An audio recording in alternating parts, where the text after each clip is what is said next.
the timeless past.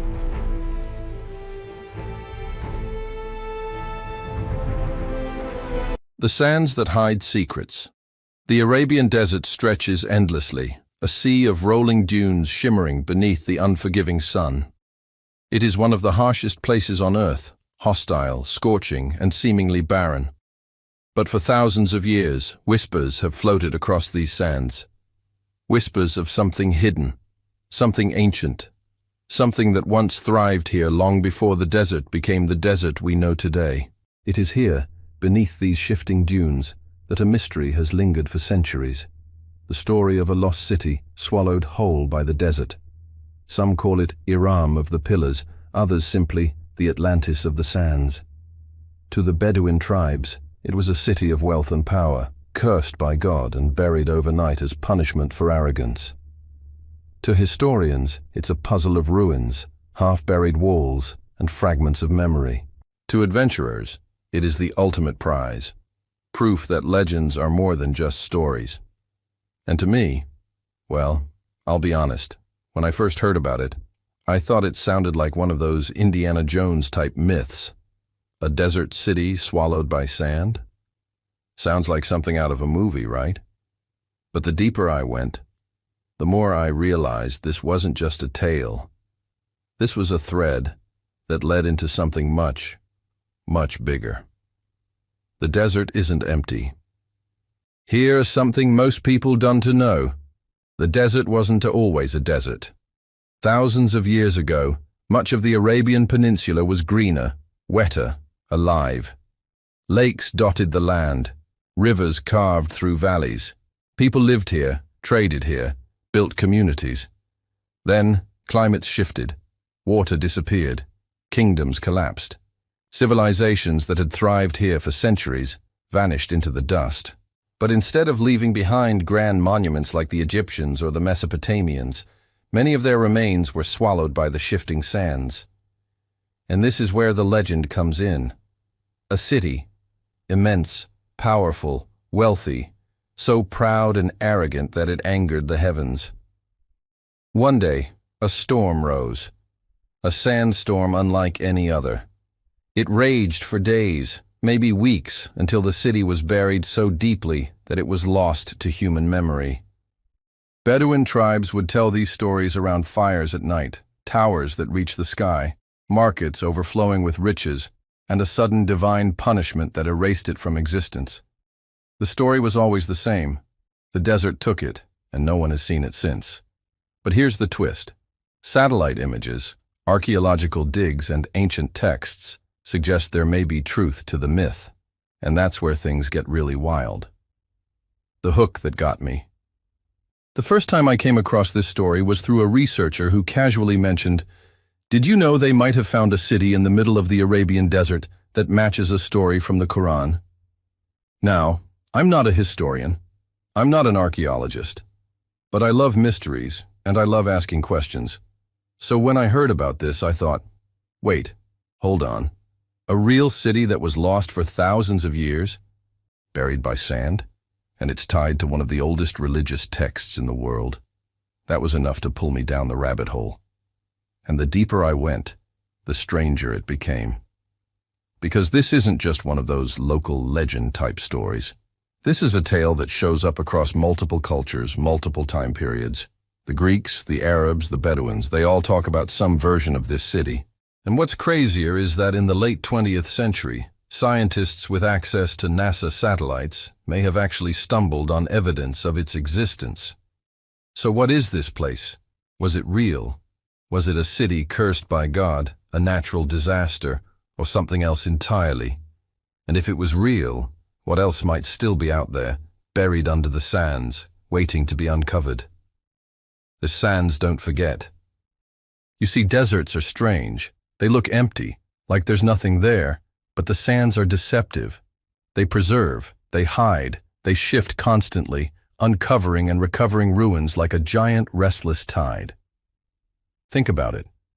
Egypt's pyramids survived because of the desert. The sand protected them. Same with the Valley of the Kings, mummies, temples, inscriptions, all preserved because the desert keeps things intact. So it's not insane to think that beneath the rolling dunes of Arabia, an entire city might be perfectly entombed. But here's the problem. Deserts are also merciless. They cover up everything. Roads vanish. Buildings disappear. Even mountains can look different after decades of storms. If you're not looking in exactly the right place, you'll never find what's underneath. And yet, there are clues. Little fragments that tell us something was there. Old caravan routes, visible from space, that all lead to the same mysterious spot. Stories of explorers who stumbled on strange stone formations. Ancient texts that describe a city of lofty pillars, unlike anything else in the region. That's where we start our journey. The legend of Iram.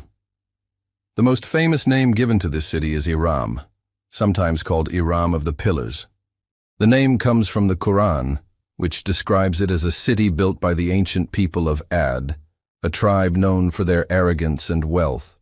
According to the text, the people of Ad defied God, and as punishment, a mighty storm was sent to destroy them. The city of Iram was buried, leaving nothing behind. It was meant to be a warning, a reminder of what happens when civilizations grow too proud. Now, whether you're religious or not, you've got to admit, that's a pretty intense image. A city so advanced, so wealthy, that it thought it could stand against nature or God himself, and then bam, one storm and it's gone, swallowed up by the earth. But here is what blew my mind.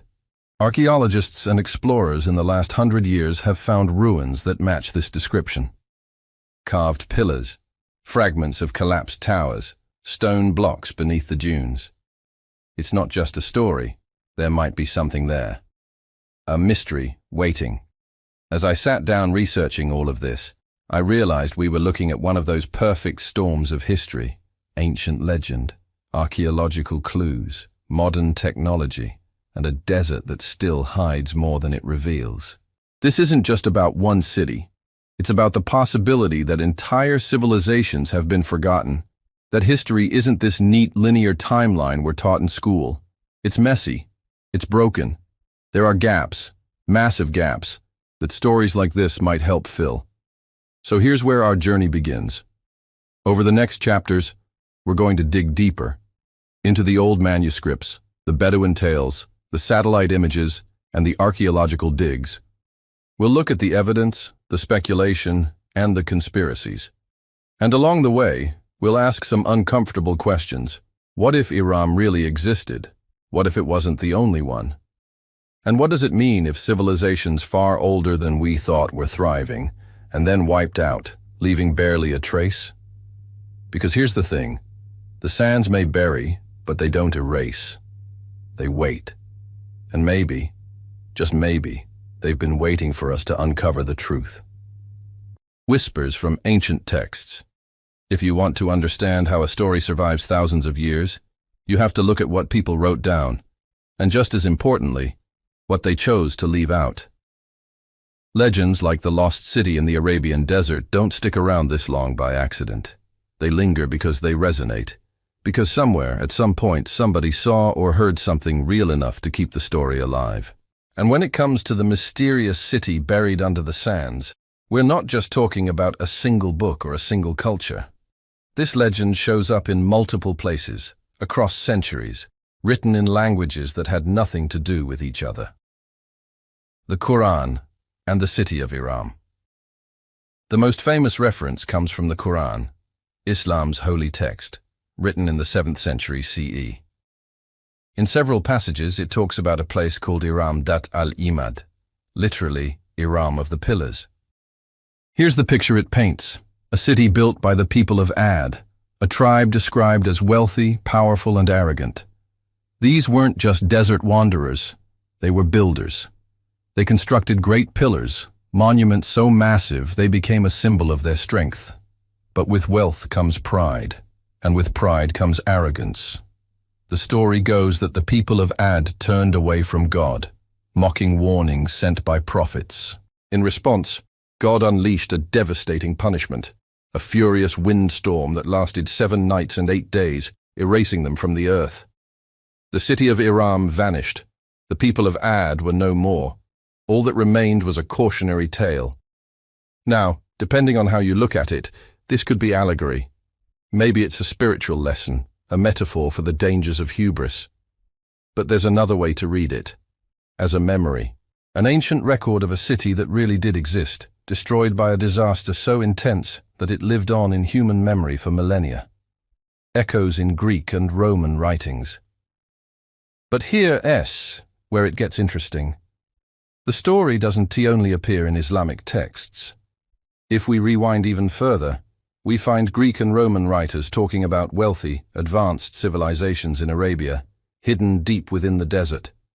Take Pliny the Elder, a Roman author from the 1st century CE. In his natural history, he describes Arabia as a land of immense wealth, home to fortresses and cities built with great columns. He wasn't writing about Iram specifically, but the image lines up almost too well. Then there's Ptolemy, the great geographer of the ancient world. In his maps from the 2nd century CE, he marks a city deep in Arabia known as Ubar. For centuries, scholars debated what Ubar was, myth, mistranslation, or a real trading hub. Some believe it could have been the same city later remembered as Iram. Think about that for a second. Two of the most respected chroniclers of the ancient Mediterranean world, both mentioning a mysterious city of wealth and power in the Arabian Desert. They didn't call it Iram, but they didn't need to. The echoes are unmistakable. Medieval Arab scholars fast forward a few centuries, and you'll find Arab historians and scholars keeping the story alive in their own writings. Take Ibn Khaldun, one of the greatest historians of the 14th century. He refers to the people of Ad as real, historical tribes who once inhabited southern Arabia. He describes their downfall as both moral and physical, destroyed by their arrogance and wiped out by disaster. Other writers mention Iram in passing, usually as a city of immense splendor that had been swallowed by the desert. Some even claim to have seen traces of it. Ruins, collapsed pillars, fragments of walls poking out of the sand. The idea of a city swallowed whole wasn't just a bedtime story. To many medieval scholars, it was history, Bedouin memory. But here is something I find fascinating. The people who live closest to the desert, the Bedouins, have their own oral traditions about the lost city. For them, it isn't just an ancient tale locked in books. It's a living story. Bedouin tribes for centuries have passed down warnings about cursed lands, places you don't go near because they're haunted by the ghosts of the past. They talk about stretches of desert where, after a storm, strange stone blocks appear above the sand. They talk about places where camels refuse to walk, as if sensing something beneath the surface. To them, the city is real. It's just hidden, waiting. A thread through time. So what do we have here? A sacred text describing a city of pillars buried by divine punishment. Greek and Roman writers talking about a wealthy desert city known for its columns. Medieval scholars treating it as historical fact. Bedouin tribes keeping the legend alive through oral tradition. That's not nothing. That's not coincidence. That's a thread. If you put all of this together, you start to get a picture. Once upon a time, somewhere in the Arabian Desert, there really was a city. A city so impressive that it was remembered across cultures and centuries. And then, suddenly, it was gone. Now, skeptics will tell you, it's just a myth. Cultures love to tell stories about lost cities. And sure, they're right. Atlantis, El Dorado, Shangri-La. Humans have always loved spinning tales about places that might or might not exist. But the difference here is that in the Arabian Desert, we're not just dealing with stories. We're dealing with clues, physical evidence that something was out there. And that's where the real mystery begins. Why texts matter here. As the thing about ancient texts, they were not history books in the way we think of history today. They're not objective. They're not peer-reviewed. They're stories, myths, half-truths mixed with facts. But that doesn't mean they're worthless. Far from it. Texts are like breadcrumbs. You don't take them literally, but you follow them. You use them to look for patterns, hints, connections. And if enough sources point in the same direction, you start to wonder. Maybe there's a reason the story stuck. And that's exactly what's happening here. From the Qur'an to Roman geographers to Bedouin legends, the breadcrumbs keep pointing to the same place. Somewhere, buried under the Arabian sands, a city once stood. Setting the stage. As I sat there, flipping through translations of ancient texts, maps of Roman geographers, and notes from Arab historians, I couldn't shake the feeling that this wasn't just a coincidence. This wasn't just myth-making. Too many sources, across too many centuries, kept talking about the same thing. A city of wealth, a city of pillars, a city swallowed by the desert. And here's the kicker. In the 20th century, modern technology gave us the first real chance to prove it. NASA satellites, scanning the desert, picked up patterns no human could see from the ground, patterns that lined up exactly with these old stories. But before we get there, we need to understand the people who carried this legend across time. Not the scribes in libraries or scholars in cities, but the desert wanderers who lived closest to the mystery, who swore they had seen it with their own eyes. That's where we head next, into the campfires and stories of the Bedouins, who for centuries have guarded the memory of the city the sands tried to erase. The Bedouin legends. Long before scholars debated footnotes and satellites scanned the earth, the keepers of the desert were the Bedouins, nomadic tribes who crossed the Arabian sands with camels, tents, and stories. If the desert has memory, the Bedouins are its voice, and for as long as anyone can remember, they've spoken of a city lost to the sands. The firelit stories. Picture it. A desert night. Silence broken only by the wind slipping over dunes. A fire flickers in the middle of a camp. A circle of men sit, wrapped in cloaks, their faces carved by years of sand and sun. Children huddle closer, listening. An old man begins to speak. His voice is low, deliberate. He tells of a city once so great that its towers touched the clouds. A city whose streets overflowed with wealth, gold, silver, incense, silk, spices. Traders from far-off lands brought treasures here, for this was the jewel of the desert. But pride took root. The people grew arrogant, believing they could defy even God. They mocked the prophets who warned them, laughed at the desert tribes who envied them. And then came the storm. Not a normal sandstorm. The Bedouin storytellers always emphasize this. This was a storm of fury. For 7 nights and 8 days, the wind screamed. Dunes shifted like ocean waves. Whole towers crumbled.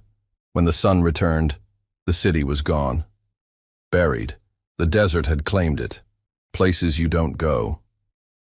Bedouin guides will tell you there are places in the empty quarter, the Rub al-Khali, where camels balk.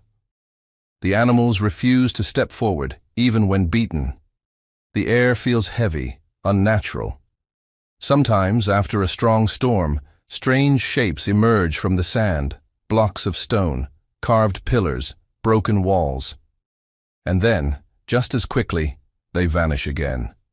Old men call these the bones of Iram.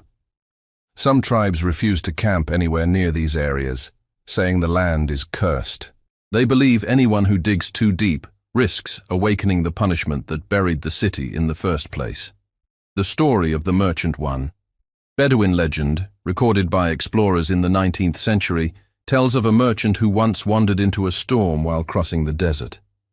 When the sands cleared, he found himself standing before a gate. Beyond it stretched streets lined with ruined buildings, statues half buried in dunes, towers collapsed yet still immense in scale. The merchant walked through the ghostly city, gathering treasures, jewels, coins, gold cups. He filled his sacks and hurried back to his caravan. But when he returned to his tribe and tried to show the riches, they turned to dust in his hands. Every last piece crumbled, leaving nothing but sand. The lesson? The desert does not allow its secrets to be stolen. Haunted by winds. Other stories describe voices in the desert. At night, when the wind howls, some Bedouins swear it carries the cries of the people of Iram, wailing, warning, forever trapped beneath the dunes. In some versions, travelers who follow these voices vanish, never to be seen again. In others, the wind itself becomes a phantom army, ghostly riders charging across the sands, reenacting the destruction of the city. The message is always the same: respect the desert, or it will swallow you whole. Explorers hear the tales. When Western explorers first entered the Arabian interior in the late 19th and early 20th centuries, they quickly realized that the Bedouins weren't just telling bedtime stories. These legends were alive, told with the conviction of memory.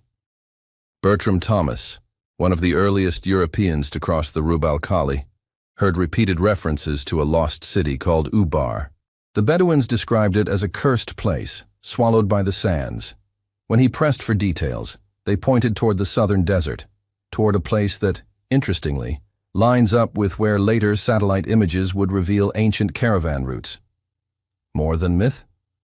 Now skeptics will say, of course the Bedouins told stories. Every culture does. Lost cities, ghostly ruins, it's human nature. And maybe they're right. But here's what sticks with me: the consistency. Different tribes, different regions, generations apart, all telling the same core story. A great city in the desert, towers that reached high into the sky, sudden destruction, swallowed by a storm, strange ruins that appear and vanish with the sands. That's not just random imagination. That's memory, oral history, passed down in the only way nomadic people knew how, through stories around the fire. The Bedouin warning. Ask an old Bedouin about the lost city, and chances are he won't tell you directly. He'll shake his head, maybe smile, and say something like, "Some things are not meant to be found." Because to them, the city isn't just history, it's a warning. A reminder that pride leads to downfall, that the desert is not to be challenged, that wealth and arrogance mean nothing when the wind decides to rise. A living legend. The more I dug into these oral histories, the more I realized something. The Bedouins weren't trying to mythologize the desert. They were trying to explain it. Imagine living your whole life surrounded by dunes that shift overnight, erasing landmarks, swallowing entire caravans. Imagine seeing stone ruins appear after a storm, only to be covered again the next week. Wouldn't you believe there was something alive beneath the sands? Something waiting. That's what the Bedouin legends capture. The sense that the desert is not dead. It breathes. It hides. It remembers. The bridge to evidence. These stories might sound fantastical, but they laid the groundwork for what came next.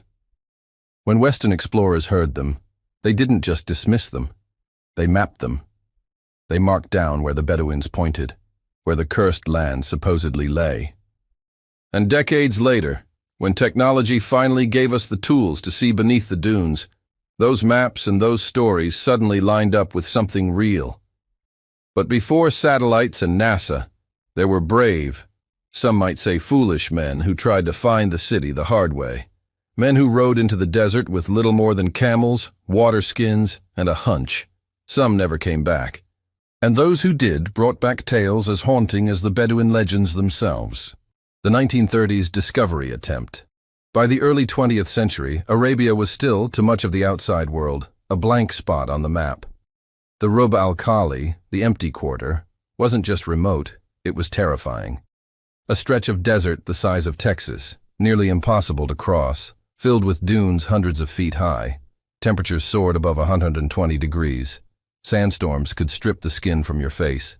For centuries, few outsiders dared to enter, and those who did rarely came back. But the 1930s changed everything. Oil fever was spreading across the Middle East. Western powers were desperate to map Arabia, survey its lands, and unlock its hidden wealth. And that's when whispers of the lost city of Iram, or Ubar, as some Bedouins called it, slipped into the ears of explorers. Bertram Thomas, and the desert's secret one of the first to chase the legend, was Bertram Thomas, a British civil servant and adventurer. In 1930, he set out to cross the Rub al-Khali, a feat no European had ever accomplished. Thomas wasn't chasing myths, he was chasing history. He had heard Bedouin tribes speak of Ubar, a city swallowed by the desert. They pointed toward the south, toward a land of shifting sands and hidden ruins. In his notes, Thomas described how Bedouin guides spoke in hushed tones about cursed places where camels refused to step, where the sand seemed different, softer, unstable, as if something lay beneath it. He didn't find the city, but he did find something else: caravan tracks, ancient trade routes etched faintly into the earth pointing southward, tracks that seemed to go nowhere. Thomas left Arabia convinced that something was out there, something big. St. John Philby and the Obsession. Not long after, another British explorer, Harry St. John Philby, picked up the trail. Philby was a fascinating character, a former spy, an advisor to King Ibn Saud, and a man utterly obsessed with Arabia's mysteries. Philby had heard the same whispers. He set out into the desert, following clues in ancient texts and Bedouin stories. He believed that beneath the sands lay the ruins of an ancient city, possibly the biblical Ophir, or the fabled Ubar. His expeditions brought back strange tales, fragments of stone structures, half-buried towers, ruins poking through dunes after storms, but nothing concrete, nothing he could point to and say, "This is Iram." Still, Philby's obsession kept the legend alive. He wasn't just a curious traveler. He was a man convinced that Arabia hid secrets the world had forgotten. Oil surveyors stumble on the mystery. While explorers chased myths, another group had a very different mission: oil. In the 1930s, American and British companies sent surveyors into the desert to map geological formations. They weren't looking for lost cities. They were looking for black gold. But here's the thing about oil surveys. They often turn up more than just oil. Surveyors in southern Arabia began reporting strange anomalies: collapsed sinkholes, ancient walls poking out of dunes, patterns in the landscape that didn't make sense. One story, buried in company archives, tells of surveyors stumbling upon a vast sinkhole surrounded by crumbled stone. The Bedouin guides with them refused to go near it. They said it was cursed, the entrance to the lost city. The surveyors noted it, marked it on their maps, and moved on. But later, when archaeologists began looking into the region, those same coordinates lined up with ruins identified as part of a once great settlement. The ghost city of Shisr, one location that kept cropping up, was a small oasis village called Shisr, in present-day Oman. Travelers passing through Shisr spoke of an ancient fortress, stone walls, towers, ruins older than anyone could remember. In the 1930s, a few explorers visited the site. They found collapsed walls, piles of stone, and evidence of a once thriving settlement. Some believed it was built on top of something even older. The Bedouins told them Shisr was haunted. They said beneath it lay the cursed city of Ubar, swallowed by the sands. What they found, and what they didn't. By the time the 1930s closed, Arabia had been crossed, mapped, and surveyed more thoroughly than ever before. Explorers like Thomas and Philby had risked their lives in the empty quarter. Oilmen had drilled, surveyed, and mapped strange anomalies. Travelers had passed through ruins in Shisr and heard the same old stories from Bedouins. And yet, the city remained elusive. No great towers uncovered, no sprawling ruins revealed, just fragments, teases, hints.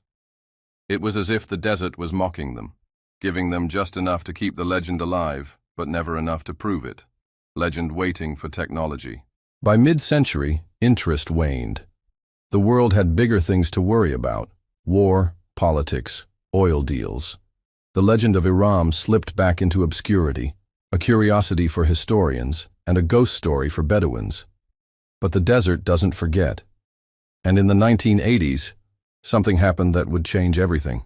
For the first time in history, humans had eyes in the sky, satellites capable of peering beneath the sands.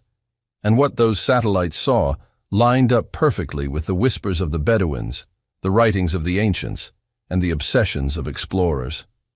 The lost city was about to step out of legend and into history, satellite eyes over the sands.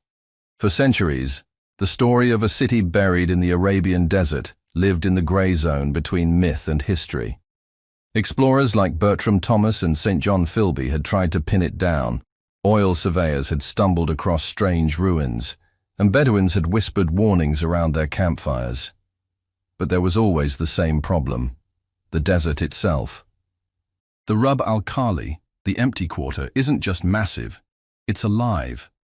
Dunes shift constantly, landmarks vanish overnight.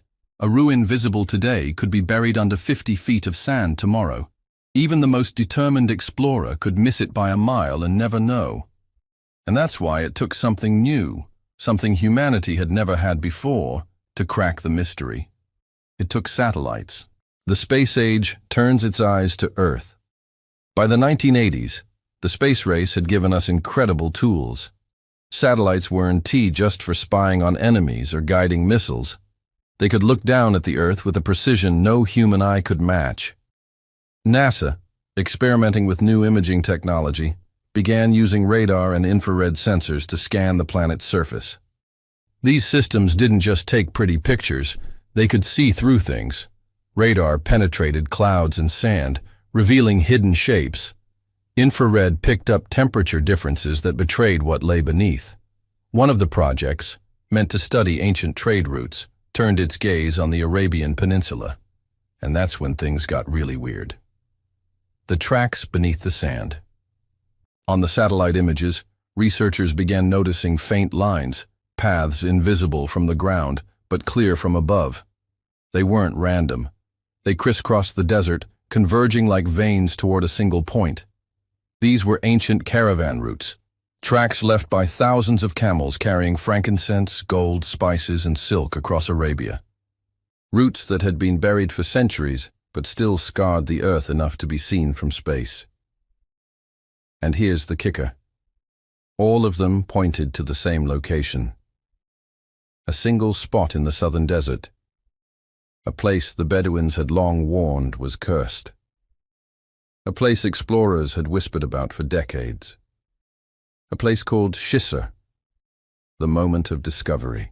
In 1984, a team led by archaeologist Dr. Juris Zarins, using NASA satellite data combined with old explorer maps and Bedouin oral accounts, announced something shocking. They believed they had found the fabled city of Ubar, the Iram of legend. Think about that for a second.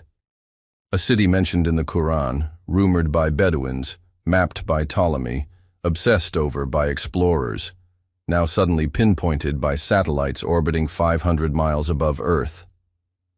It was one of those rare moments where myth, history, and cutting-edge science collided. Excavation at Shisr. Excavations began almost immediately. Teams of archaeologists descended on Shisr, digging through sand and rubble, and what they found electrified the world. Collapsed walls and towers, massive stone blocks unlike the structures of nearby villages. A giant sinkhole, a natural collapse that may have swallowed parts of the city whole. Evidence of trade, pottery, incense burners, artifacts from far-off lands. The ruins weren't just a village, they were the remains of a fortress city, a hub of trade, wealth, and power. It wasn't a mirage. Something real had been here. The Atlantis of the sands. The media exploded. Newspapers from London to New York ran headlines. Lost City of Arabia found, Atlantis of the sands discovered. For a brief moment the world was captivated. The Bedouin legends were real. The explorers hadn't been chasing ghosts after all, and yet questions remained. Too perfect or too convenient? Almost immediately, skeptics pushed back. Was this really Iram of the Pillars? Or was it just another ancient settlement, hyped up by the media and overeager archaeologists? Some argued that the ruins at Shisr were impressive, yes, but they didn't match the descriptions of a grand, towering city. Others pointed out that the collapse might have been natural, not catastrophic. The debate raged. Had NASA really helped rediscover a legendary city? Or had it simply uncovered a small fortress inflated into myth? But even if Shisr wasn't the Iram, the discovery proved something crucial. The desert wasn't empty. Buried beneath the sands, waiting for the right eyes to see, were the fingerprints of civilizations we had forgotten. The bigger picture. And here's what blew my mind. If satellites could reveal this, what else could they find? Think about it. Most of human history is still underground, under deserts, jungles, oceans, places we can't reach easily. If a story like Iram could survive for thousands of years and then be validated by modern tech, what does that say about other so-called myths? Atlantis, El Dorado, cities buried in the Amazon. Maybe they weren't just fantasies.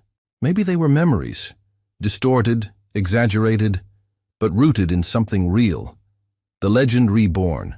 Whatever the skeptics said, one thing was clear. The discovery reignited the fire. The lost city of the desert was no longer just a Bedouin ghost story or a line in the Qur'an. It was something tangible, something you could point to on a map. The legend of Iram had stepped out of the realm of whispers and into the realm of evidence. And yet, as with all great mysteries, the answers only led to more questions. Why did the city collapse? Why was it abandoned? And most importantly, how advanced was it really? Because some of the ruins suggested technology and architecture far beyond what archaeologists expected for the time. And that opened the door to an even stranger possibility, that this wasn't just a lost city. It was the footprint of an advanced, forgotten civilization. Excavation and mystery. When the satellites pointed to Shisr in Oman and archaeologists put their spades into the sand, the world held its breath. For centuries, explorers had chased whispers and legends. Now, at last, there were boots on the ground, scientists with clipboards and trenches cut into the earth. If the desert was hiding secrets, this was the moment they would be revealed. And what they uncovered was stranger and more unsettling than anyone expected. First impressions of Shisr. At first glance, Shisr didn't look like the legendary City of Pillars. It was a modest oasis village, scattered date palms, wells, and a few ruins long used by local tribes. But dig a little deeper, and the story changed. Archaeologists quickly realized the village was built on top of something much older. Beneath the modern structures lay layers of stone blocks, walls and foundations dating back thousands of years. The deeper they dug, the clearer it became. This wasn't just a stopover village.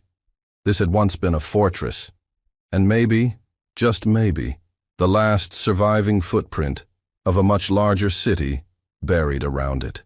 The towers, one of the most dramatic discoveries, was the remains of massive stone towers. Thick, round, and constructed from limestone blocks, they suggested a settlement designed not just for trade, but for defense. Each tower measured nearly 10 feet thick at the base. Archaeologists estimated they might once have risen several stories high. For a desert settlement, these were monumental structures, unlike anything in the immediate region. And it was here that researchers made the first direct connection to the Quranic description, Iram of the pillars. Were these the pillars the texts had spoken of? The sinkhole. But the most shocking feature of Shisr wasn't above ground, it was below. In the middle of the site yawned a massive sinkhole, a natural limestone cavern that had collapsed long ago. It stretched more than 300 feet across, plunging down into dark chambers. Locals called it the Well of Barhout, a place of dread, whispered to be cursed. Some Bedouins said it was the very mouth of hell. Others claimed it had swallowed the city whole. Archaeologists found evidence that parts of the fortress had indeed collapsed into this sinkhole. Stone blocks and rubble littered the pit. It was possible, maybe even likely, that the collapse of this sinkhole had doomed the city. But there was another possibility, that the sinkhole had been deliberately built around. Maybe it was a water source, or even a spiritual site. If so, its sudden collapse could have been seen as divine punishment, fueling the legends of a city cursed by God. Artifacts of trade. Excavations revealed something else. This place wasn't isolated. Pottery shards, incense burners, beads, and imported goods suggested that Shisr had been a hub in the frankincense trade network. Frankincense, an aromatic resin burned in temples and used in rituals, was once worth more than gold. Caravans carried it from southern Arabia across the ancient world, feeding temples in Egypt, markets in Rome, and shrines in India. Shisar appeared to be one of the key waypoints in this trade, a fortress city guarding a vital water source, where caravans could rest, resupply, and trade. This lined up with what explorers like Ptolemy had hinted at, and it made sense of why so many caravan tracks, visible from satellites, converged on this single spot. Signs of catastrophe. But as they pieced together the ruins, archaeologists noticed something chilling. The city didn't die slowly. It collapsed suddenly. Walls appeared to have buckled all at once. Towers crumbled inward. The sinkhole showed signs of sudden collapse, dragging parts of the settlement with it. It was as if one day the city was thriving, and the next, it was gone. Theories emerged.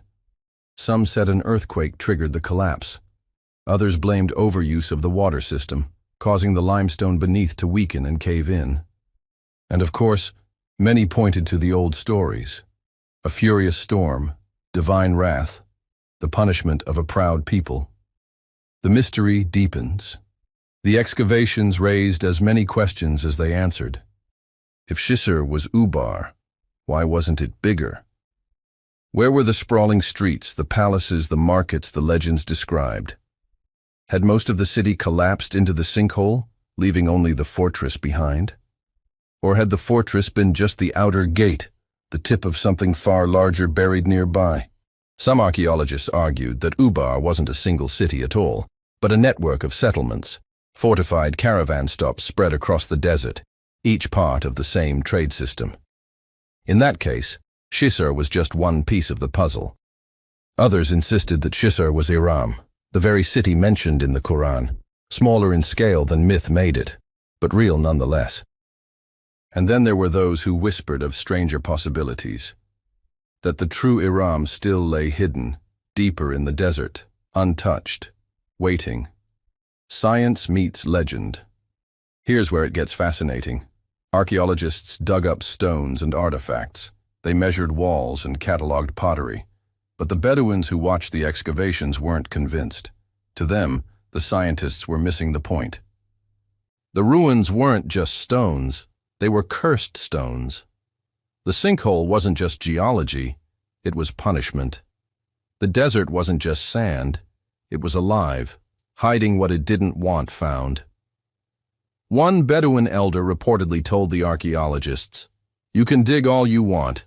The desert will not give you the whole city. It is not yours to take." And maybe he was right. Because no matter how much was uncovered, something always remained out of reach. The unfinished puzzle. By the time the first major excavations ended, Shisar had yielded incredible finds: walls, towers, artifacts, and the story of a sudden collapse. Enough to prove that something real, something powerful, had been here. But it wasn't enough to close the case. The ruins were fragments, not a whole. Hints, not proof. The lost city of Iram had stepped closer to history, but it was still cloaked in mystery. And that's the thing about mysteries. They have a way of growing the more you try to solve them. Because the ruins at Shisar weren't just archaeological evidence. They were an invitation to speculate. Was this really the cursed city of legend? Or was it just the beginning of the story? Was it the city of Iram? When the dust settled over Shisar and archaeologists presented their findings, the world's headlines jumped to the same conclusion: the lost city of Ubar found. But behind the bold claims and newspaper excitement, a quieter debate was unfolding. Scholars, archaeologists, theologians, and skeptics were not all convinced. The question wasn't just what was found, it was whether it matched the ancient descriptions of Iram, the city mentioned in the Qur'an. And that question was far from simple. The Quranic reference. The Qur'an's mention of Iram is brief but powerful. In Surah Al-Fajr, 189, 6-8, it says, "Have you not considered how your Lord dealt with Ad, Iram, of the lofty pillars, the like of which was never created in the land?" That's it, just a few lines. But those few lines had inspired centuries of speculation. Iram was tied to the tribe of Ad, an ancient people described as powerful, wealthy, and arrogant. They built monumental structures, pillars or towers that had no equal in the land. Because of their arrogance, they were destroyed by God, swept away in a violent storm. To Muslims, Iram was a reminder. No matter how great a people become, pride can lead to destruction. But to archaeologists, those lines were a tantalizing clue. Did they describe a real city or a moral parable? Shisar versus Iram. The excavations at Shisar revealed stone towers and fortress walls. At first glance, this seemed to fit the pillars described in the Qur'an. But there was a problem. The Qur'an spoke of a city so unique, so monumental that the like of it was never created. Shisar, by comparison, was small. Its towers were large for the region, yes, but not on the scale of Babylon, Petra, or Persepolis. Could a modest fortress with a few towers really be the city described in Scripture? Some scholars argued yes. In a world of scattered desert villages, even a fortress with towers might have seemed unmatched. The pillars didn't have to mean skyscrapers. They could have been symbolic of strength, pride, or wealth. Others pushed back. They argued that Shisar was just a caravanserai, a fortified stop on the incense route, not a glittering metropolis. To them, calling Shisar Iram of the Pillars was like mistaking a roadside motel for the city of Rome. The legend of Ubar, adding to the confusion, was another name, Ubar. For centuries, Western explorers and Arab geographers had spoken of a place called Ubar, sometimes described as a city, sometimes as a whole region. Some said it was buried beneath sand dunes. Others claimed it was swallowed by the earth. T.E. Lawrence of Arabia, called it the Atlantis of the sands. When Shisar was uncovered, many archaeologists and journalists rushed to equate Ubar with Iram. Maybe they were two names for the same place. Maybe the fortress at Shisar was the last surviving footprint of a once great city swallowed by sand. But again, skeptics weren't so sure.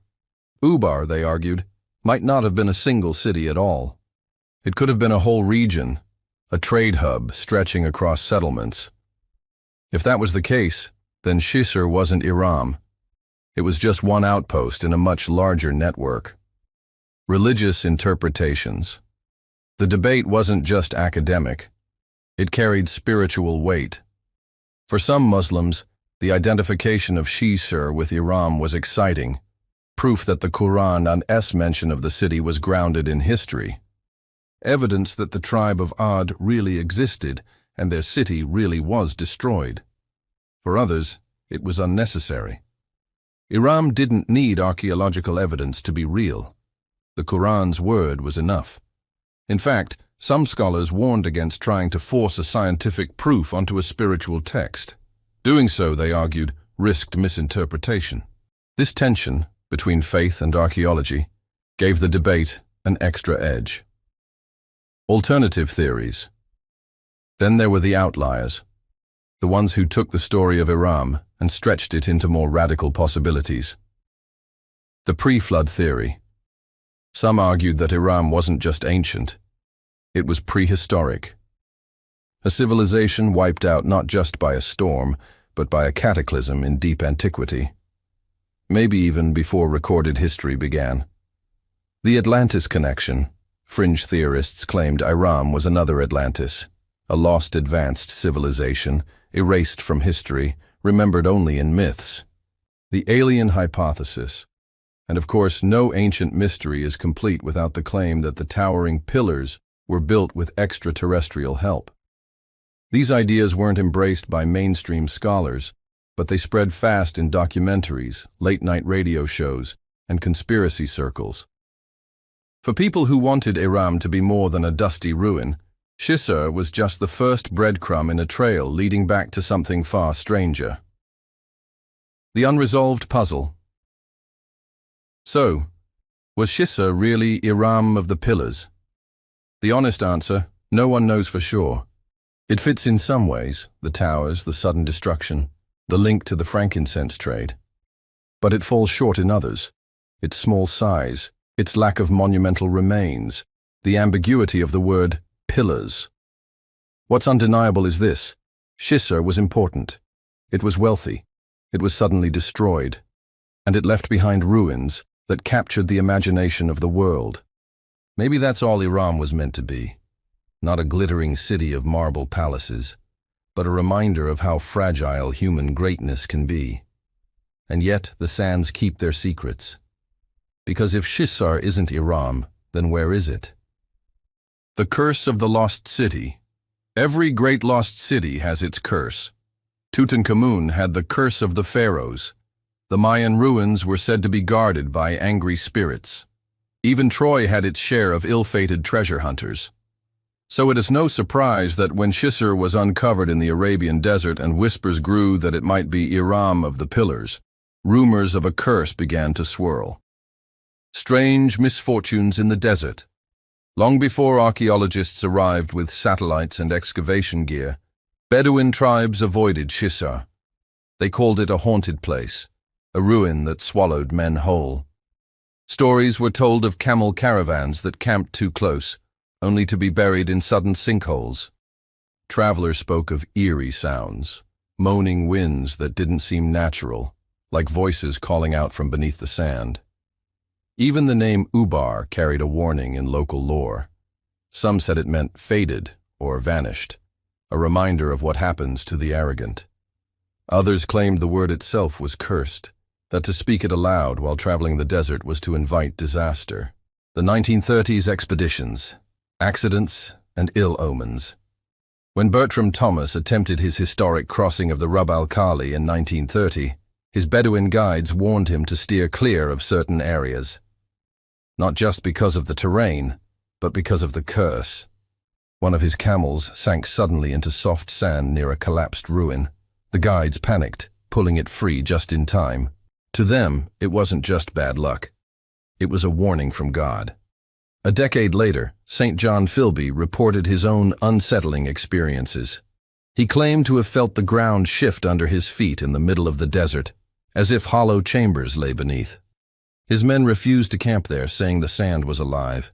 Neither man found Iram, but both returned with a sense that something in the desert didn't want to be found. The NASA discovery and sudden death fast, forward to the 1980s. When the NASA satellite images pointed to Shisar, excitement exploded. But almost immediately, so did the rumors. One American researcher who had pushed hard for the Shisar excavation died suddenly of a heart attack just weeks after the announcement. Local newspapers called it coincidence. Whispers in Oman called it the curse of Iram. At the dig site itself, accidents plagued the team. Heavy equipment malfunctioned, trucks broke down in the middle of the desert, and one worker narrowly escaped death when a section of wall collapsed unexpectedly. For the scientists, it was frustrating but explainable. Old ruins are dangerous, deserts are harsh. For the locals, it was proof. Iram did not want to be disturbed. The Bedouin warnings. Even today, guides in the Dhofar region warn travelers about Shisar. Some will take visitors to the ruins, but only reluctantly, and almost all of them insist on leaving before nightfall.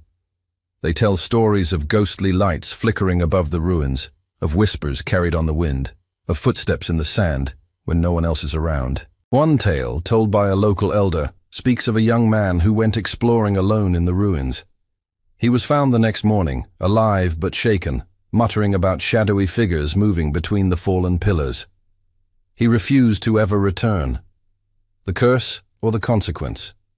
So what is the so-called curse of Iram? Is it a supernatural punishment for disturbing a city destroyed by God's wrath?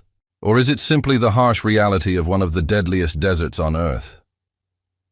The Rub al-Khali is a place where a single mistake can kill you, where the sand shifts without warning, where heat can strike like a hammer, where storms rise out of nowhere. To the unprepared, it can feel like the desert itself is alive, lashing out at intruders. But here's the thing. The curse doesn't just scare locals. It also attracts outsiders.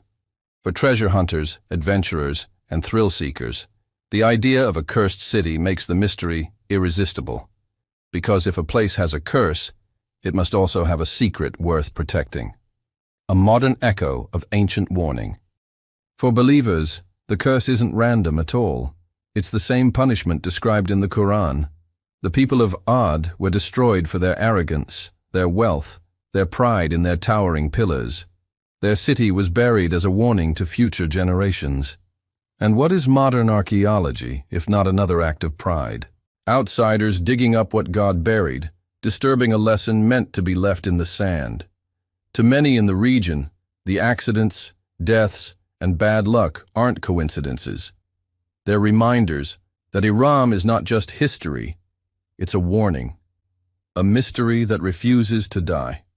Cursed or not, the legend of Iram has only grown stronger since the discovery at Shaisar. The ruins draw tourists, researchers, and even treasure hunters hoping to find something left behind. A chamber of gold, ancient scrolls, or proof of an advanced civilization. And yet, time and again, expeditions seem to falter. The desert reclaims roads, equipment breaks down, storms close in, and the sands cover what was uncovered. It's as if the empty quarter is guarding its secret. A secret it only reveals in fragments, never fully, never without a cost. Whether you believe in curses or not, one thing is undeniable. The search for Iram has left behind a trail of obsession, danger, and tragedy. And for some, that's proof enough that the legend is alive and watching. Beyond the sands, alternative theories. When Shaisar was unearthed, many thought the mystery of Iram had been solved.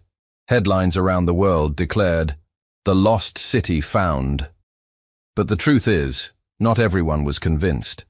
For every archaeologist who believed Shaisar was Iram, there were others who insisted the search was far from over. Some said the real city was still buried somewhere beneath the dunes. Others claimed Iram wasn't a city at all, but something far greater, or stranger. Theory 1. Iram as a region, not a city. The first alternative theory is also the most grounded. Instead of being a single glittering city, Iram might have been a region, a collection of caravan towns and trading outposts scattered across southern Arabia. Shaisar, in this view, wasn't Iram itself, but one piece of a much larger network. This would explain why the Qur'an calls it Iram of the Pillars, without giving more detail. The pillars could have referred to the stone watchtowers built at multiple settlements to guard the incense caravans. It also makes sense historically. The frankincense trade was massive, stretching across hundreds of miles. No single city could have controlled it all. But a region of fortified towns? That fits perfectly. Theory 2. Iram still lies beneath the sands. Others believe the real Iram hasn't been found yet at all. They point to the sheer size of the Rub al-Khali, the empty quarter.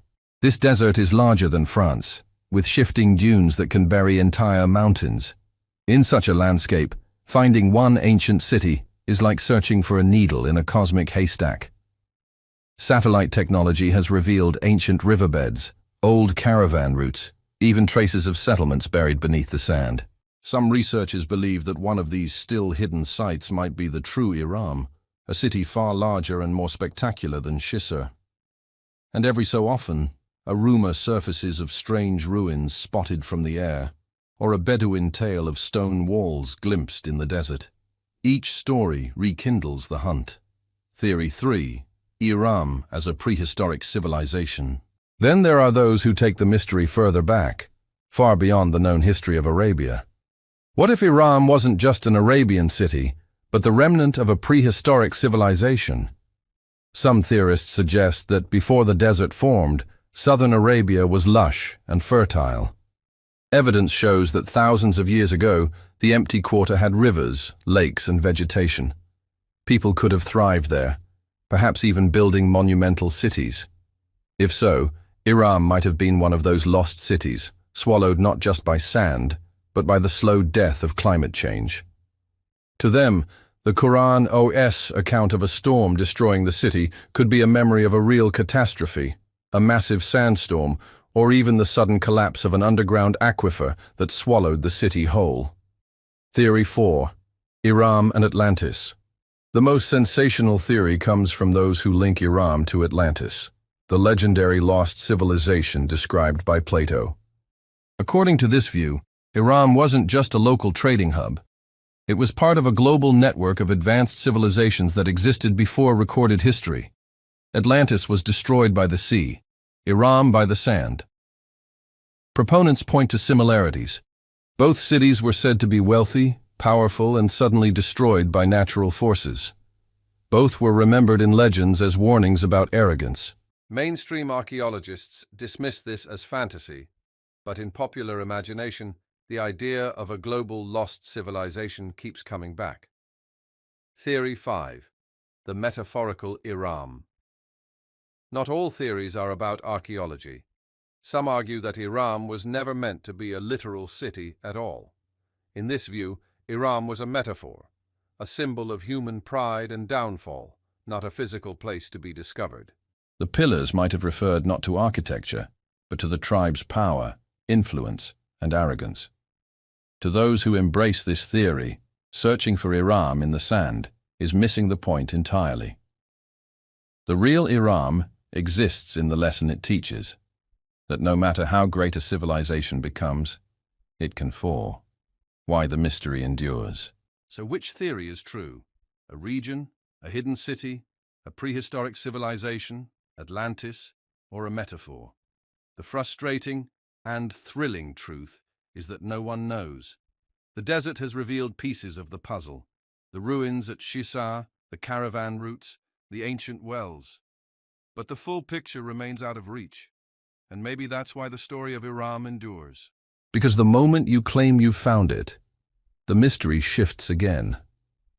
Like the desert itself, always moving, always changing, never fully revealing its secrets. What we do know is this. Iram has captured the human imagination for centuries. It has drawn explorers, scholars, dreamers, and believers into the empty quarter, and it continues to do so today. Whether it's a lost city buried beneath the sand, a vanished civilization, or simply a timeless warning, Iram refuses to be forgotten, and maybe that's its real power.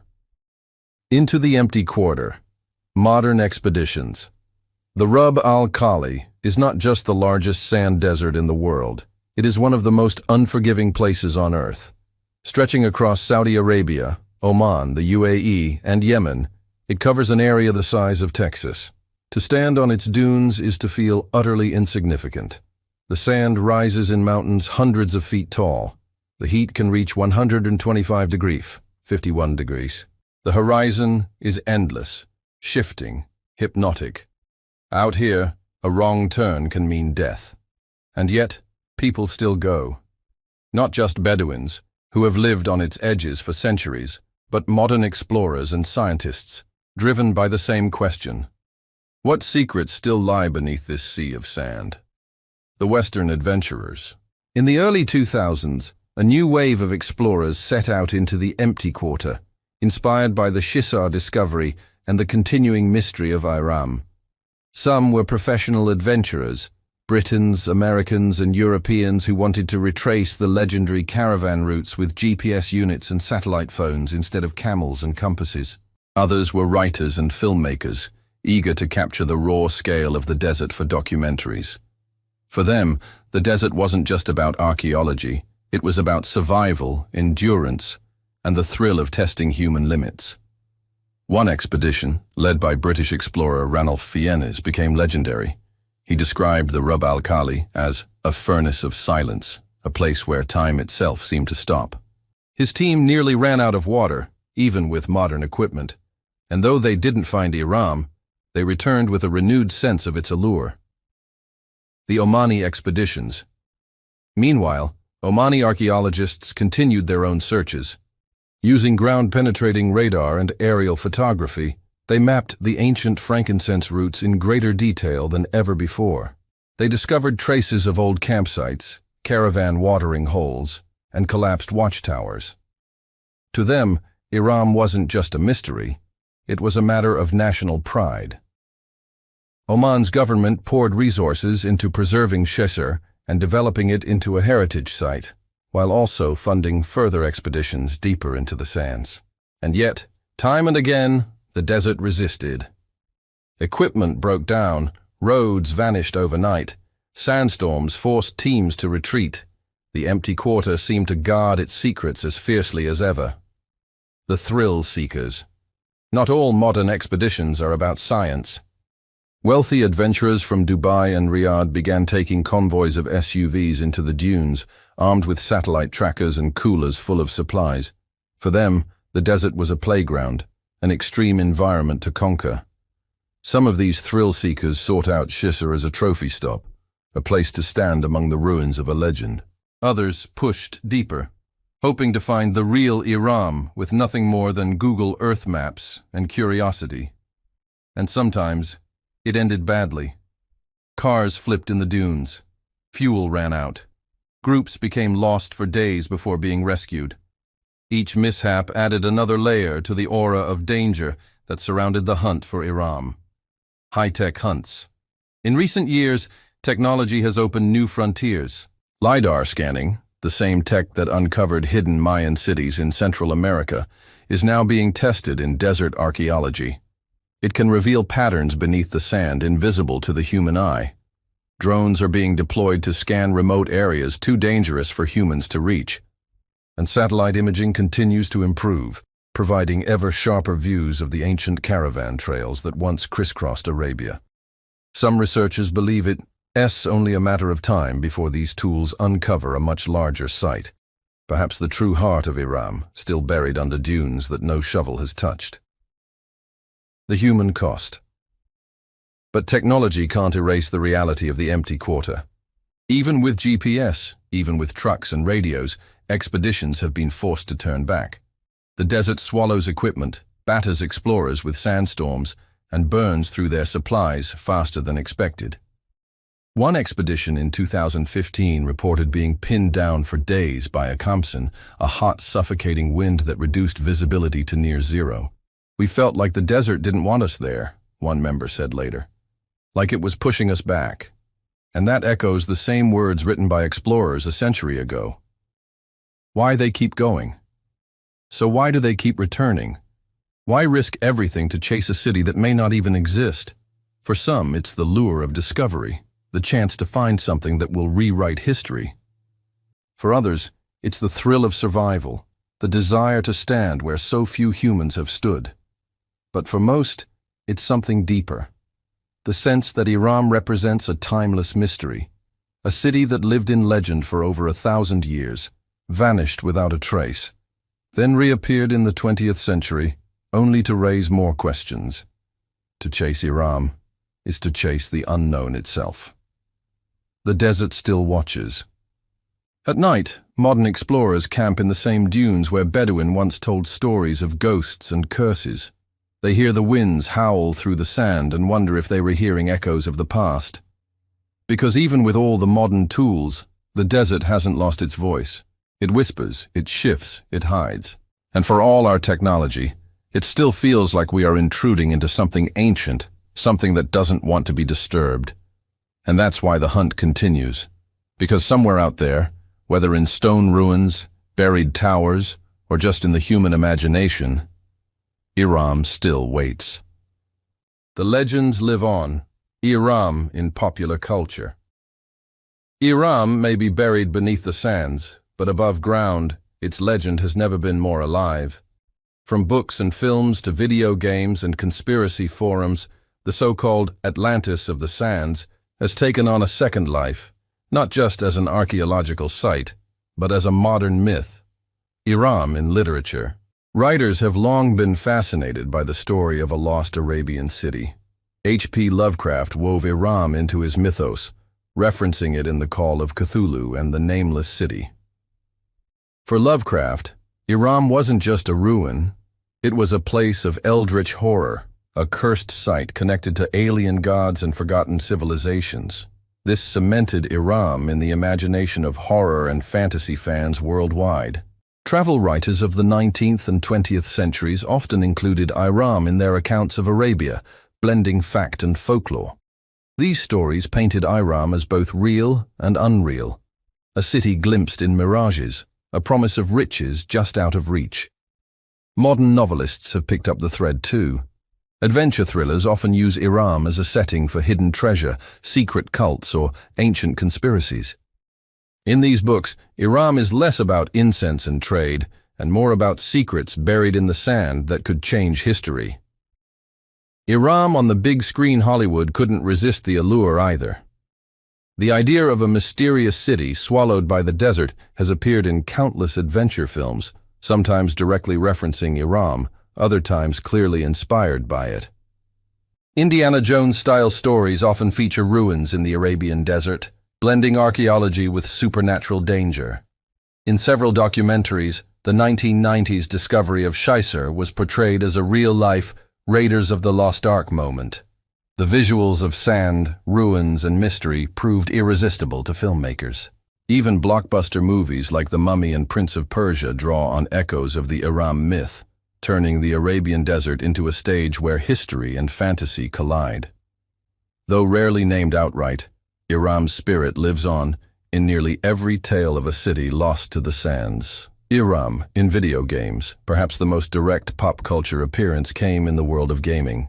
Uncharted 3, Drake's deception made Iram. Atlantis of the Sands, the centerpiece of its story. Players follow Nathan Drake into the desert, searching for the mythical city while battling mercenaries and uncovering supernatural secrets. The game portrays Iram as a cursed place, destroyed by an ancient evil. For millions of gamers, this was their first introduction to the legend. Other games, from strategy titles to RPGs, have used the idea of a desert city swallowed by time as a setting, often pulling directly or indirectly from the Iram legend. The appeal is clear. Iram represents the ultimate adventure, treasure, danger, and mystery, all buried under endless dunes, Iram and conspiracy theories. Outside of mainstream entertainment, Iram has also become a hotspot for conspiracy theories. On forums and YouTube channels, people speculate that Iram was a hub for ancient advanced technology. The Ubar site at Shisar was covered up by governments to hide its true significance. Iram is connected to extraterrestrials, pointing to legends of pillars that reached the heavens. Some even claim the US military stumbled upon Iram during the Gulf War and sealed it off to keep its secrets hidden. Most of these claims have little to no evidence, but they thrive online because Iram, like Atlantis, is a perfect blank canvas.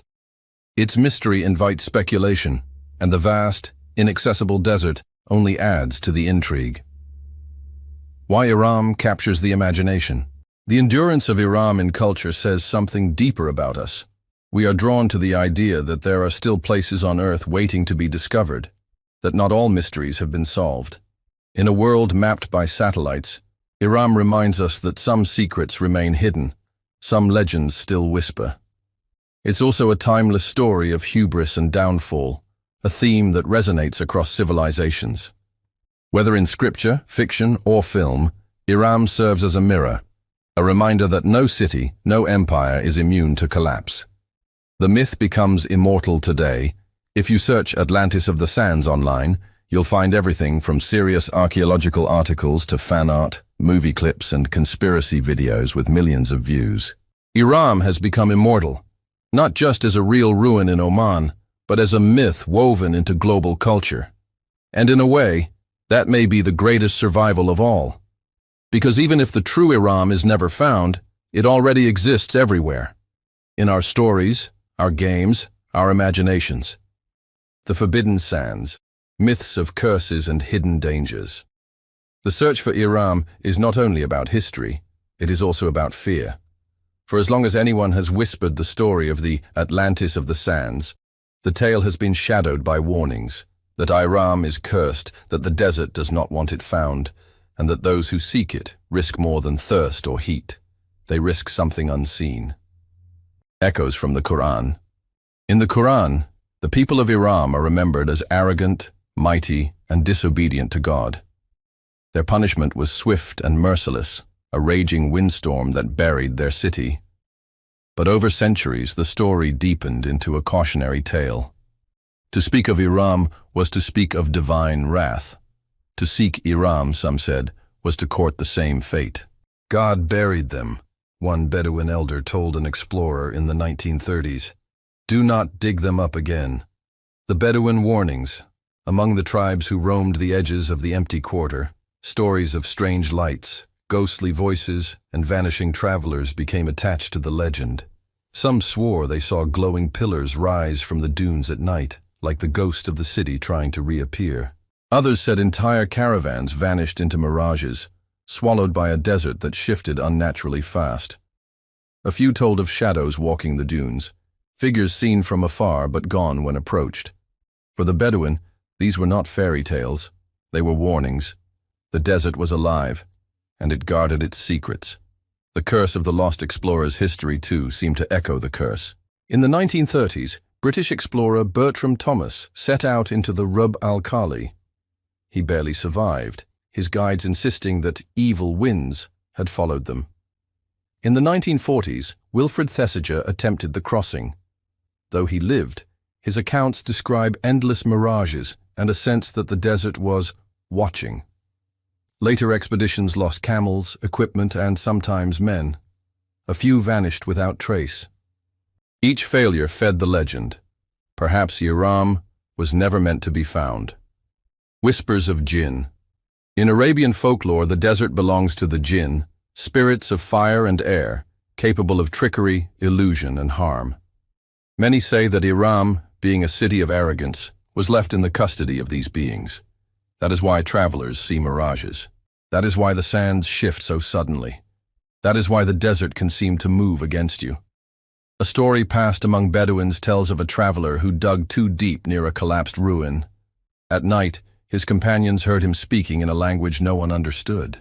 By dawn, he was gone, his footprints leading into the dunes where they ended abruptly. The locals said the djinn had claimed him for trespassing on forbidden ground. Modern echoes of the curse. Even in recent years, strange reports continue. Expedition members talk of radios that suddenly go dead, compasses that spin uselessly, GPS units that stop working only near certain ruins.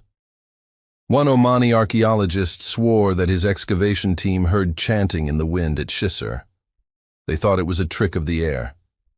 But when they checked their recordings later, the faint sound was still there.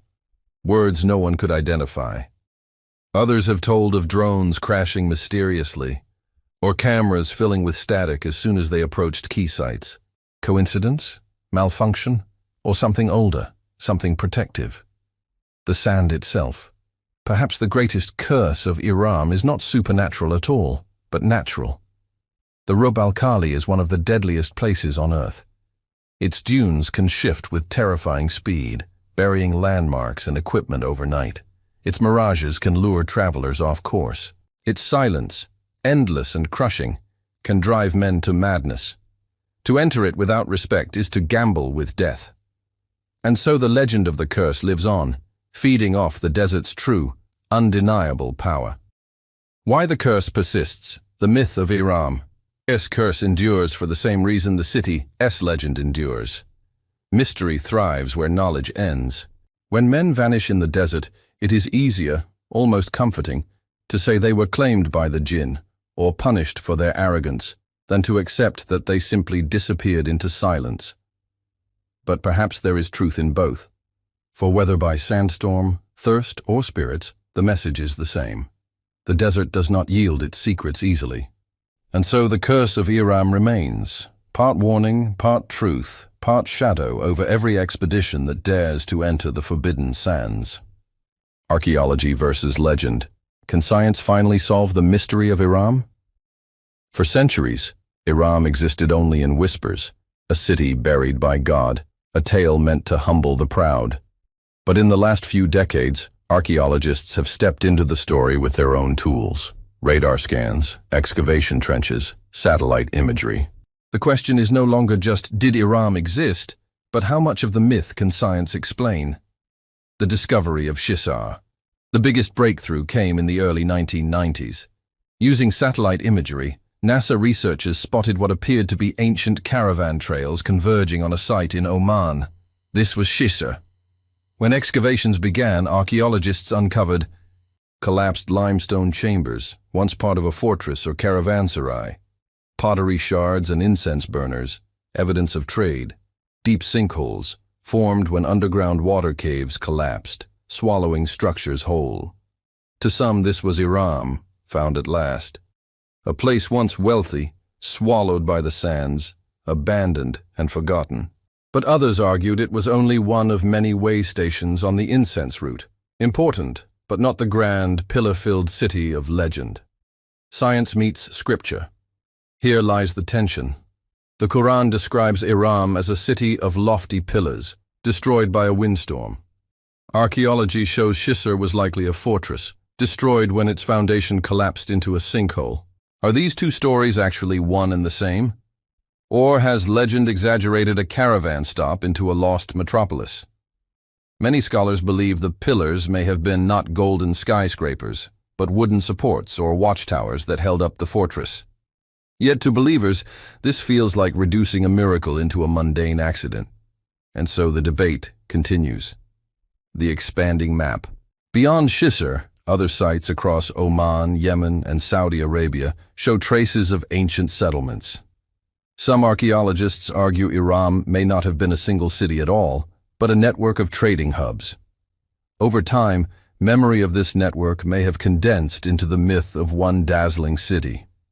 In this sense, the Atlantis of the sands may be both real and not real, less a single ruin, more a cultural memory of vanished prosperity. Technology enters the desert. In recent years, archaeology has turned to technology to chase Iram. Ground-penetrating radar can peer beneath dunes, spotting collapsed walls and buried roads. LiDAR scanning, light detection and ranging, can map the desert's surface in high resolution, revealing patterns invisible to the naked eye. Drones now fly over previously unreachable stretches of the empty quarter, looking for ruins or strange depressions. Each discovery sparks excitement, but also disappointment when it turns out to be another collapsed fortress, another half-buried wall, not the shining city of legend.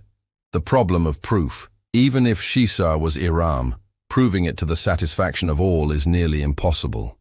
The ruins are fragmentary, eroded, and partly swallowed by sinkholes. Ancient texts are few, vague, and often symbolic. Oral traditions blur over centuries, turning fact into fable. Archaeology seeks certainty. Legend thrives on ambiguity. And in Iram, certainty is elusive. Science versus story, or science and story together. Perhaps the real mistake is thinking of science and legend as enemies. The myth of Iram preserved a memory that archaeology later confirmed. There really were great trading cities in the desert. There really were routes that carried wealth across Arabia, and some really were lost to time and sand. The details may differ.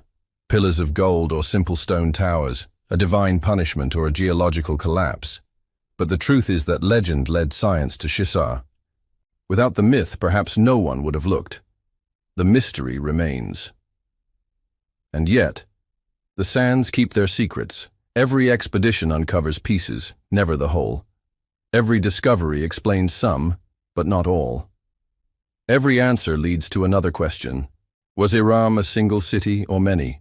Was its destruction natural or divine? Have we found it, or is the true city still buried deeper in the dunes? Science digs for bones and stones. Legend whispers of curses and djinn. Between them, Iram continues to live, half fact, half dream, always elusive. And maybe that is its greatest power. Because sometimes, the mystery itself is the treasure. JRE Reflections. Joe Rogan's Take on the Lost City. The studio lights glowed warm against the dark wood panels. Joe Rogan leaned forward in his chair, headphones snug, the familiar red curtain behind him. On the table sat mugs of coffee, a few empty cans of liquid death, and a stack of printed articles about the so-called Atlantis of the sands. This story, man, Joe said, shaking his head. It's wild. Like, this isn't just some myth people told around a campfire. NASA satellites, legit archaeologists, ancient texts, it's all in there. It's one of those things where, the deeper you dig, the stranger it gets. The guests. On this imaginary JRE episode, the panel is a mix of voices, each bringing a different lens. Graham Hancock, author of fingerprints of the gods, leaning on the idea that ancient civilizations were far more advanced than mainstream historians allow.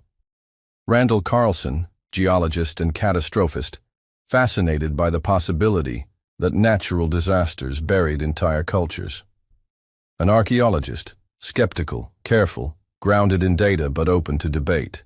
And Joe himself, equal parts skeptic and enthusiast, pulling threads between aliens, ancient psychedelics, and survivalist wisdom. Was Iram real? Here's the thing, Joe said, tapping one of the papers. We know the incense trade was real. We know these cities were out there. People got rich selling frankincense, like the Bitcoin of the ancient world. So it makes sense that a big, powerful city existed. The archaeologist nodded. Yes, Shisar is one example. We've found pottery, walls, caravan routes. But whether that's the Iram, that's harder to prove. But why does it have to be one site? Hancock countered. Iram could have been a whole culture, a network of cities, lost when the climate shifted, when sand swallowed their trade routes. My argument is always that ancient memory condenses into story. People don't preserve data, they preserve myth. Joe grinned. That's the thing. You can feel the weight of it. If people 2,000 years ago are still warning you not to go into the desert, maybe they weren't just making that up. The curse, the djinn, and the unexplainable. All right, let's talk djinn, Joe said, leaning back. Because I love this. You've got the Qur'an describing a windstorm, right? That could be literal. A storm took out the city. But then you've got locals saying there are djinn guarding the ruins. These shadow figures in the desert. Strange lights. Radios failing. That's Skinwalker Ranch vibes, man. Randall Carlson jumped in. Or it's natural. The desert has electrical storms, mirages, even infrasound, low vibrations that mess with the human brain. Imagine being out there with no frame of reference. You'd feel haunted. But doesn't that make it even crazier? Joe pressed. Because then it's not supernatural. It's the planet itself messing with you, like nature is alive, protecting its secrets. The archaeologist smiled politely. That's one way to put it. Advanced civilizations, or just forgotten ones? Here, the conversation shifted to one of Joe's favorite themes, the possibility of lost civilizations. Here's my question, Joe said, pointing toward Graham Hancock. If we have stories like this in Arabia, if we have Göbekli Tepe in Turkey, if we have the pyramids in Egypt, how many times has civilization reset? How many Irams are out there, just gone, buried? Hancock leaned forward. Exactly. The mainstream model says civilization started 5,000 years ago. But what if we've risen and fallen many times? Iram could be one more lost chapter, wiped away by climate change, arrogance, or catastrophe. Or, Joe said, eyes wide, what if it wasn't just wiped out? What if it was taken out, like some ancient warning system kicked in? The myth says God buried it. But maybe it was some lost technology, some geoengineering we can't even wrap our heads around. Why it still matters, the archaeologist finally spoke up. Whether it was one city or many, whether it fell to God's wrath, climate or collapse, it matters because it shows us how fragile civilizations are. Trade routes collapse, resources vanish, arrogance grows. And then, silence. Joe nodded. That's the real takeaway, right? Like, we're not invincible. We've built this crazy modern world, but all it takes is one global drought, one collapse of supply chains, and suddenly, we're Iram, buried under our own arrogance. The studio went quiet for a moment. Exactly, Hancock said. The lesson of Iram isn't just about the past. It's a warning for us. Joe's closing thoughts. Joe leaned back, voice dropping into that mix of wonder and caution his fans know so well. I love this stuff, man. Whether you think it's myth, archaeology, or something supernatural, the story of Iram hits a nerve. A great city, powerful, wealthy, thought it could never fall. And then, it's gone. That's us. That's every empire. That's every civilization. Maybe that's why the desert guards it so fiercely, Maybe we're not supposed to forget. Into the future. Could we ever unearth the true Iram? The sands of the empty quarter are always moving. Dunes shift like waves on an ocean of gold, covering what lies beneath one day, uncovering it the next. For centuries, this made the search for Iram nearly impossible. But now, for the first time in history, humanity has tools powerful enough to peel back the desert veil without lifting a single grain of sand. The question is, will we find the city, or are some mysteries better left hidden? Satellites and supercomputers. Already, satellites orbiting Earth have traced ancient caravan trails, barely visible scars etched across hundreds of miles of desert. AI now stitches together this data, recognizing patterns where human eyes see only chaos. Future systems may go even further. Quantum imaging satellites could detect density changes in the sand, revealing chambers, tunnels, or collapsed structures buried miles deep. Machine learning models could compare desert topography with known ruins, predicting where undiscovered cities lie. Supercomputers could simulate climate shifts across thousands of years, showing exactly when and where ancient settlements were likely built and abandoned. In short, the map of the desert is being redrawn, one invisible line at a time. The role of robotics and drones. Unlike past explorers who risked death in the heat, machines may one day explore the dunes without fear. Burrowing drones could tunnel beneath shifting sands, mapping underground ruins like futuristic ants. Autonomous rovers, designed for Mars, could be repurposed to trek across the empty quarter, surviving heat and storms no human could endure. Miniaturized sensors dropped by aircraft could sniff for chemical traces of ancient incense, pottery, or even human remains. The desert could become a laboratory, an entire lost world, slowly revealed without disturbing its fragile secrets. Virtual archaeology. But even if ruins are found, what if they can't be excavated without collapse? Here, technology offers a different path. LiDAR and 3D scanning could reconstruct cities digitally, creating full-scale virtual Iram museums where anyone could walk the streets of a city lost for millennia. Holographic reconstructions, powered by AI, could merge archaeological data with ancient texts, giving us glimpses of what once stood, even if the stones themselves remain buried. In a sense, we may one day unearth Iram not in reality, but in simulation, a ghost city reborn in pixels and projections. The ethical dilemma. But here's the danger. Every step forward raises questions. Should we disturb sacred sites tied to holy texts? If the Qur'an describes Iram as a city punished by God, do we risk desecration by digging? Would uncovering it enrich our history, or strip away the myth that gives it meaning? In Oman, locals still whisper warnings about djinn haunting the ruins. If AI or machines one day pierce every secret of the sands, would we lose something essential? The awe, the mystery, the fear. Lessons for the present. Even if Iram is found, perhaps the real treasure lies in the lesson it carries. Civilizations fall, trade collapses, arrogance grows, nature strikes, and the mighty are humbled. Memory survives in myth. Stories preserve what ruins cannot. Technology changes the game. But wisdom lies in knowing when to use it, and when to let mysteries breathe.